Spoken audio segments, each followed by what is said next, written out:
Welcome to issue 58 of the PlayStation Underground. In this issue, we go behind the scenes at Electronic Arts LA to talk to the development team behind Medal of Honor Frontline. You Star Wars fans will enjoy our footage and interviews from our trip up to LucasArts to check out the sequel to Starfighter.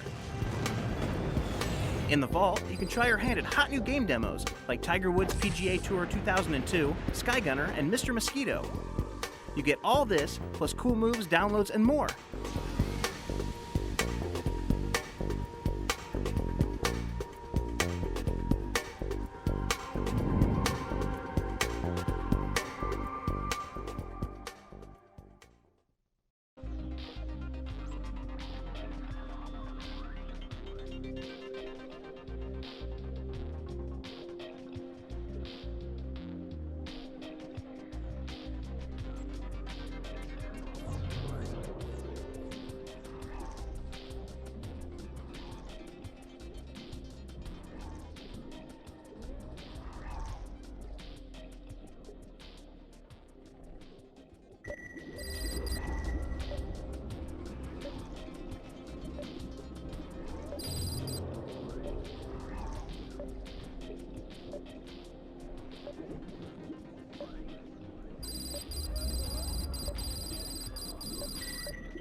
Back in 1997, legendary director Steven Spielberg charted a new course for video games when he met with a team from DreamWorks Interactive. Spielberg actually has had a very strong influence, particularly from the beginning. He was actually the spark of Medal of Honor, and he was like, I'm working on this movie called Private Ryan, and I've been playing GoldenEye a lot. So, why don't you guys do World War II GoldenEye? And, it started from there. That was the beginning of the wildly successful game called Medal of Honor. Since then, the team has produced 3 games in the series. Now, working under the umbrella of Electronic Arts, they've finished the first PlayStation 2 title in the series, Medal of Honor Frontline. Basically, the complete scope of Medal of Honor Frontline is one complete storyline, and it takes place between the 3rd and 4th mission of the original Medal of Honor. You resume the role of Jimmy Patterson, and the general goal, I guess you could say, of Frontline is you will steal a prototype jet known as the Ho-9 fighter. One of the keys to the success of the Medal of Honor series has been its amazing realism. That even applies to the storylines. The Ho-9 was an amazing piece of machinery that was completely out of the league of anything else that was there. It was potentially a weapon that could have turned the tide of the war. And it's basically a flying wing. It looks like a stealth bomber. You'd be surprised at some of the technology that came out of World War II that just seems so far-fetched. While our scenario in Frontline is fictitious, it actually was captured at the end of the war and is now seeing restoration so that it can be included in the Smithsonian exhibit. In addition to the Ho-9, every detail in Medal of Honor Frontline is meticulously researched. I think that people definitely get a feel for what it was like to fight in those locations. We do an extensive amount of research, both here on site through video and book, and normal research means. God love the internet. We just went through the internet and just kept typing in various things we were looking for, and there's a lot of enthusiasts out there who collect authentic items, and they'd have these photographs that just gave us a huge wealth of reference material that we can look at and say, oh, that's what it should look like when it's not new but weathered and worn. We wanted to give them a little bit of grit to them. Watching movies, we get ideas, like the whole Nijmegen Bridge scenario is loosely based off of some stuff from A Bridge Too Far. There's a team of climbers who are rogues who go around and illegally climb structures and take pictures of it during their escapades. So the pictures that he took while he was doing this were really important to me because they're from the undercarriage of the bridge where no pictures are of any of the detail under there. And a lot of the gameplay in this level takes place underneath the bridge, so I needed really good reference.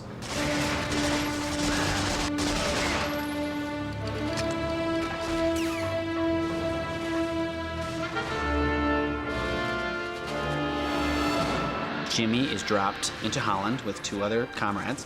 That whole environment in the Dutch pasture is based on a trip that my art director took to Holland. And he visited a number of museums and took over 1,200 photographs. And they ranged from the architecture to signage to cobblestone road textures to all sorts of material that once he brings back, our artists can put to use in terms of their textures, our designers can put to use in terms of, that's a really interesting building. These textures look awesome. Yeah. But this is on Maya, too. Yeah, he looks Another way the Medal of Honor team immerses you in the game is by working hard to give each character a unique look. In terms of enemies in Frontline, we run the gamut. We have over 300 different variations of characters in the game. So our goal is that every time you see an enemy in any given level, they will be different from the other enemies you will see. We've got certain technology that we're using where we will swap meshes between characters and heads between characters, and the textures will be different, and the characters will be different in terms of what they're wearing and what their pack is, in terms of what equipment they're carrying, and so on and so forth. We've got guys in boxer shorts running around.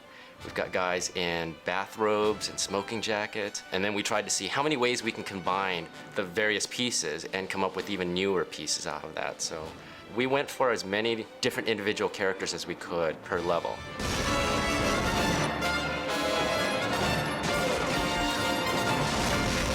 In creating so many unique looks, the team found inspiration from many different places. One of our character designers, in designing the faces and the face textures, actually designed maquettes, and he sculpted these heads. He would take these designs, sculpt them out with a flesh-colored clay, and light it, and then photograph it, and use that as the base. And then from there, once it's mapped on and he's satisfied with the way it works on the three-dimensional mesh, he would go through and start doing painting on top of it. He would paint in details and things like that. To add a little bit more realism, we actually would photograph various people around the building. Use that for some of the variations in the textures. You know, it's funny, I keep thinking that I'm seeing various people around the building in the game. I think our lead sound guy is throughout the game. Our marketing director, I think, is in the game at certain places. And sometimes, you know, if you're having a bad day with that particular person, you go to the game and just start firing away at them. It's really good therapy sometimes, but don't tell them that.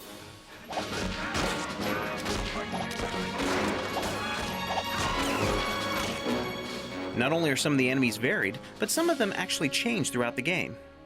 There's a chef or a cook that shows up in about 4 levels. He's just cool because he looks mean, and we put him through his paces through the game, not just with gameplay, but each time you see him, there's a little bit more damage on him, wear and tear on his costuming, just because we thought, hey, you know, we don't have to reuse the assets from the first time we see him. We can actually give him a torn shirt. We can put a burn flash on his apron. We can give him a black eye. We can do all these things. Unlike many current games, there's no motion capture used in the Medal of Honor series. We made a decision not to use motion capture, again, in the very first game, and that kind of defined our Medal of Honor tradition. We key animate everything, we hand animate everything, and it's something we take a lot of pride in as well. We do a lot of acting out things.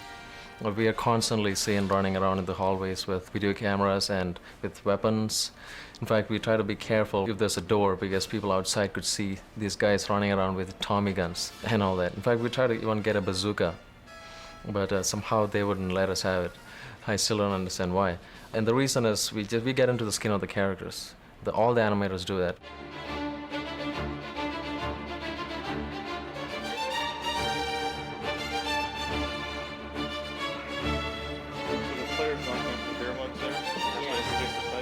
One thing that I pride myself about the way animations are done for Medal of Honor is we use what's called a state-based system of animation. And the whole point is that we animate not just looping animations, but we animate entire mental states. And the cool thing is that you'll see different performances by the same character when played different times. So it's always organic. We don't have the same loop action going on, because that's one of the things that totally kills animation in games. Perhaps the area where the animation can be seen most is the pub scene. In Frontline, there's a scene where you infiltrate a Nazi pub, and there are about 20 Nazis in there.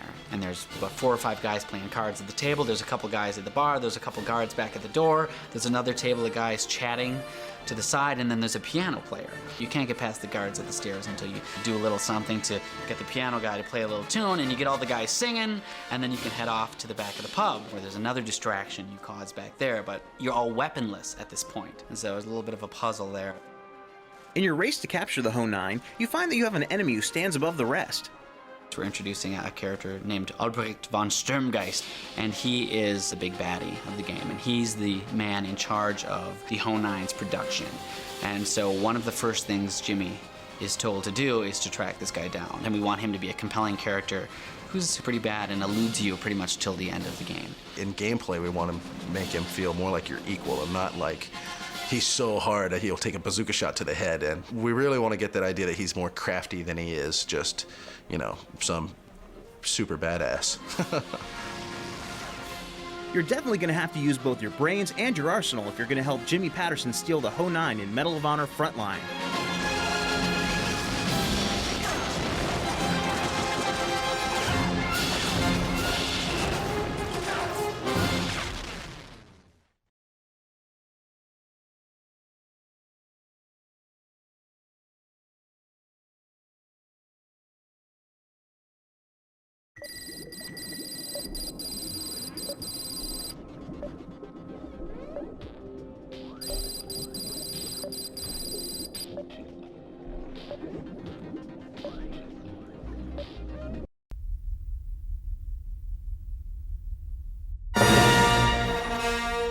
This spring, the latest movie in the Star Wars series, Episode 2 Attack of the Clones, will hit movie screens.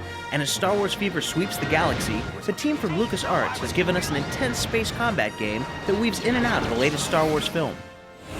Our goal with the storyline Jedi Starfighter was to tie in the original Starfighter with Episode 2. The game starts 10 years after the original Starfighter ended, picks up with a character that was in Starfighter, Nim, adds in a new character who was in Episode 1, Adi Gallia.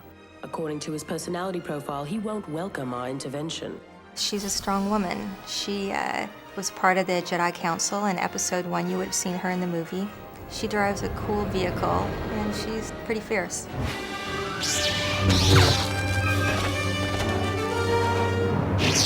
And of course they meet, and Nim's kind of the Han Solo, skeptical of the Jedi religion, all that stuff. A Jedi? Ready? Are you insane? I'm here now. You might as well let me help.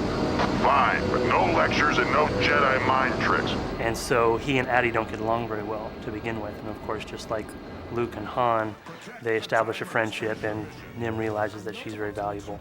He's a pirate, he's unpredictable, and she is by the book. They work out well together. What? Oh, you gotta be kidding me.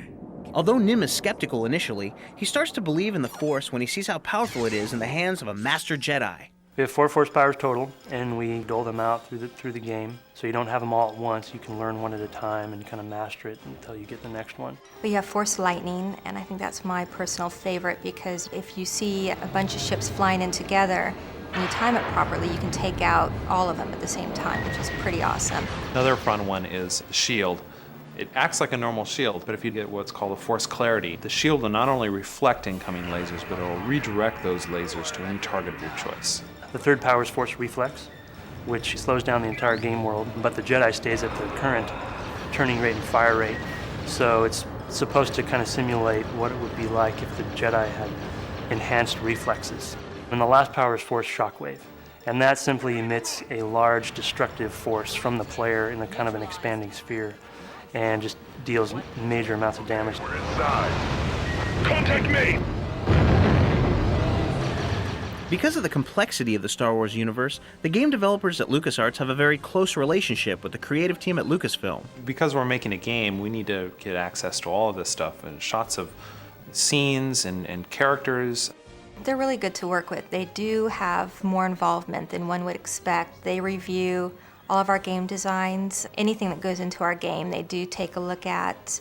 Even down to making sure that the lightsabers are the right color for the right character.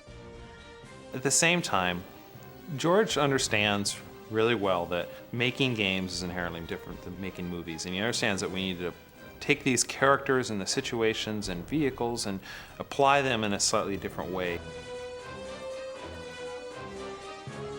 The story of the Star Wars prequels is moving closer to the classic Star Wars series. We wondered if the design of the various ships were moving in that direction as well. The first thing that we realized when we saw the design for the Jedi Starfighter is that it is already going toward classic Star Wars. You have the cross between an A-Wing and a Star Destroyer. Basically, it looks like a mini Star Destroyer. Shooting star to new moon. Do you copy? But the lines are starting to be blurred between classic Star Wars and the prequels for sure. I mean, all the designs are saying that. One of the new features of Jedi Starfighter is a 2-player mode that can be accessed in every mission. In Starfighter 1, we actually had some hidden 2-player modes that you could unlock. With Jedi Starfighter, every single mission can be played either in single-player mode or in 2-player mode cooperatively. We wanted to go crazy with that. We wanted to go as far as we possibly could. And a lot of us are big fans of cooperative play, kind of sitting on the couch with your buddy and hand the controller over and you're both in the same mission, and you're both calling out orders to each other, come get that, blow that up, what are you doing? You could play the first 5 missions in 2-player mode, and then your friend goes home and you want to keep playing, you just keep playing right on through the game in single-player mode and switch back as often as you want. Beyond the new 2-player mode, there's a ton of new bonus levels and materials in the game that should keep fans busy for a long time. We have 10 bonus levels. We have 11 bonus movies. We have 9 different bonus craft you can unlock, everything from an X-Wing to Jango Fett. We have team commentary video. My initial designs were to have gameplay that go and take you all across the moon and stuff. We have a sneak peek at an upcoming game that I probably can't say here.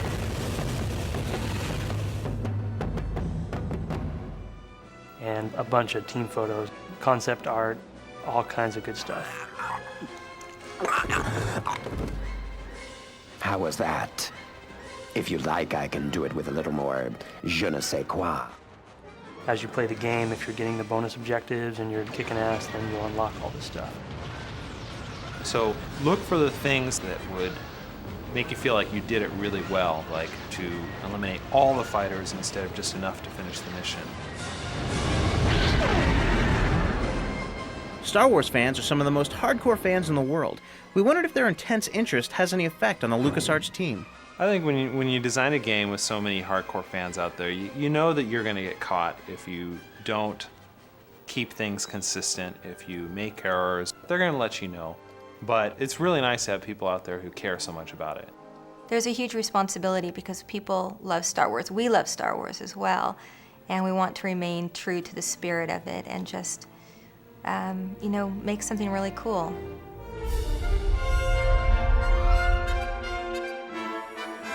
Master Yoda extends his gratitude, Master Gallion.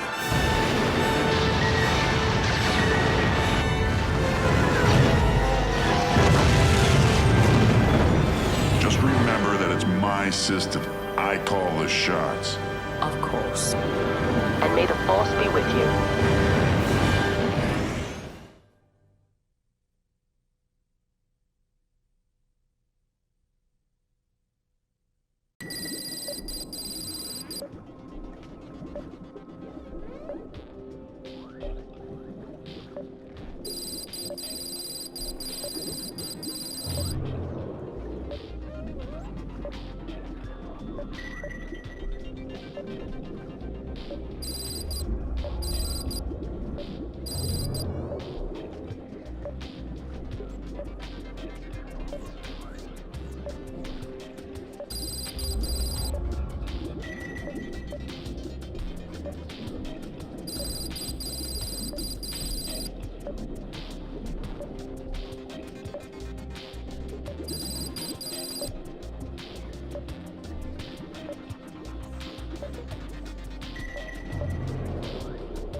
Hi, my name is Saul, and today I'm going to show you a cool move for the game Drakan, the Ancient's Gates. In this cool move, I'm going to show you how to defeat the boss Bone Grinder in the Adrelian Isles. Let me show you how it's done. Before you enter the chamber with Bone Grinder, it's always good to power up with a spell. I chose the lightning spell. Once you've entered the chamber, you're going to view a small little sequence. Bone Grinder is going to be impervious to all of your attacks. The trick here is to destroy all 3 of the crystals in the statues that are powering up with lightning. Target onto the crystals and use your spells on them to destroy them.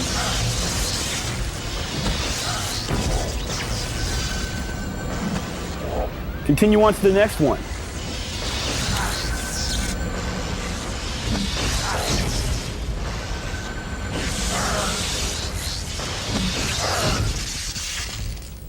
Now that all the crystals have been destroyed, you can now attack Bone Grinder.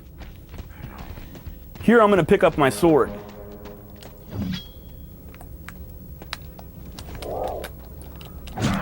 Try using combo attacks and target onto him. If your sword has any magic abilities, you definitely want to use them here. So much for your storm trap, Bone Grinder. Now that Bone Grinder is defeated, you can pick up his weapon and you can exit the area by using this teleporter right over here.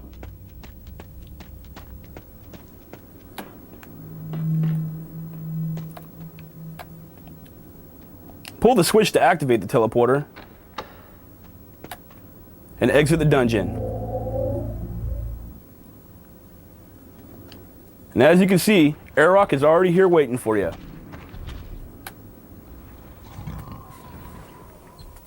And that's how it's done.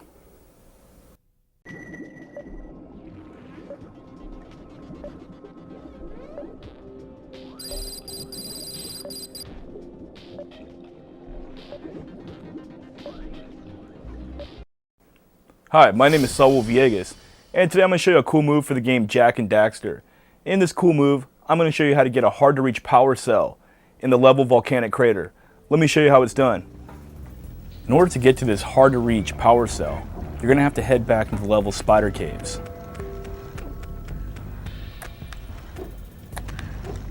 Hop down these pillars right here, and work your way into the level Spider Caves. What we're looking for right now is a yellow eco vent. Use a trampoline right here to get up to the cliff. And carefully work your way across the moving platforms.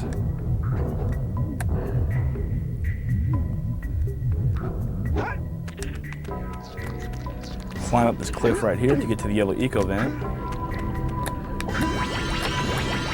And what you're going to want to do is race all the way back to the volcanic crater before the yellow eco runs out.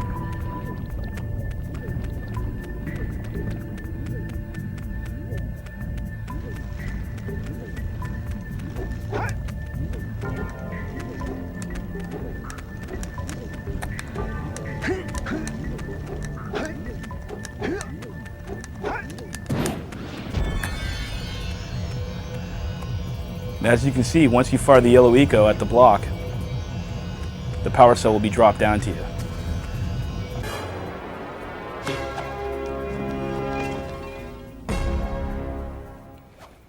As you can see, it can be done. It's not easy. Practice makes perfect. If you're unable to do it the first time, just keep trying. Eventually you'll get it.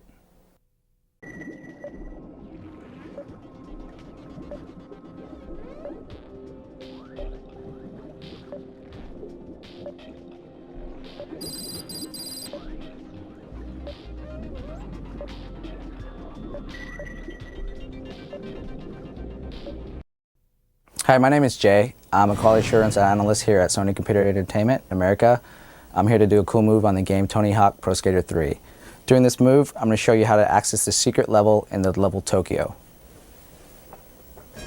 Once you take off from the level start position, you want to take a look at the scores box. You want to grind all the way across the top rail, which leads to the wire, to the yellow billboard sign, to the controller marquee, to the round blue neon sign.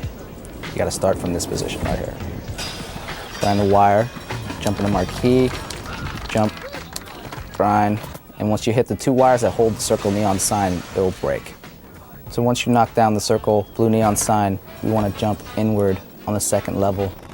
Once in there, you can access the ramp that goes to the secret level.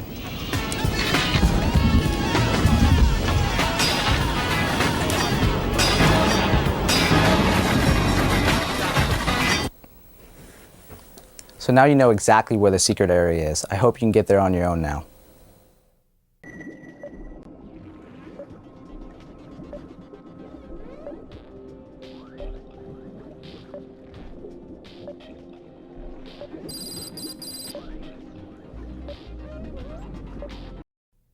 Hi, I'm Steve. I'm a quality assurance analyst for Sony Computer Entertainment, and I'm going to show you guys a cool move for Tony Hawk Pro Skater 3. What I'm going to do is show you guys a really great spot to score a lot of points and a shortcut to get there. Okay, from the starting position in the airport, you want to jump over the baggage claim shelf to the right and follow the conveyor belt down to the baggage claim area.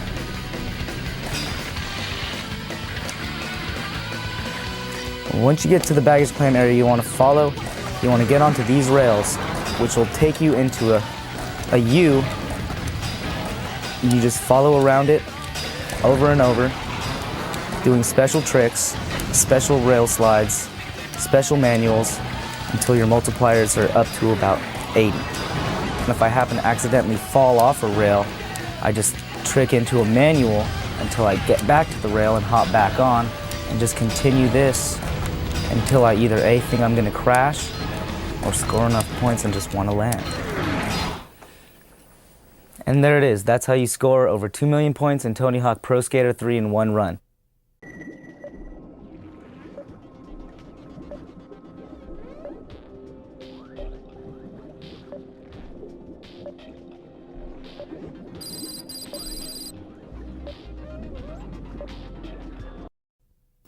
Hi, my name is Bryn. I'm a quality analyst for Sony, and I'm all bundled up here because I'm going to show you guys some cool moves for Tony Hawk Pro Skater 3, how to score massive amounts of points. In order to do this trick, you have to be far enough along that you've unlocked perfect manual. You jump up, and then you continue to push triangle, square, and circle to change your trick. Square flips the board. Triangle and circle will give you an alternate hidden combo. You can push circle to do a handstand and square to flip it over. You want to get back on track, push it again, circle, triangle, square. I continue to spin, push those three buttons while at the same time I'm rotating the analog stick up, down, left, and right because I've picked all my special tricks to be up, down, and left, right tricks. I can continue to do this infinitely, creating an incredibly large score. Spin my character around, continue to push the buttons up, down. Let's do another handstand. Now while you do this, you never want to hit X because you'll jump out of the trick. Now you'll notice that my multiplier is going up every time I flip the board or kick it around, and I can take that up to 251 if I want. When you're finally ready to get out of it, you just hit X and land the trick. And that's my cool move, my tribute to Rodney Mullen. If you notice, there's a video in there where he does the same kind of tricks. I hope you can get a big score like that too.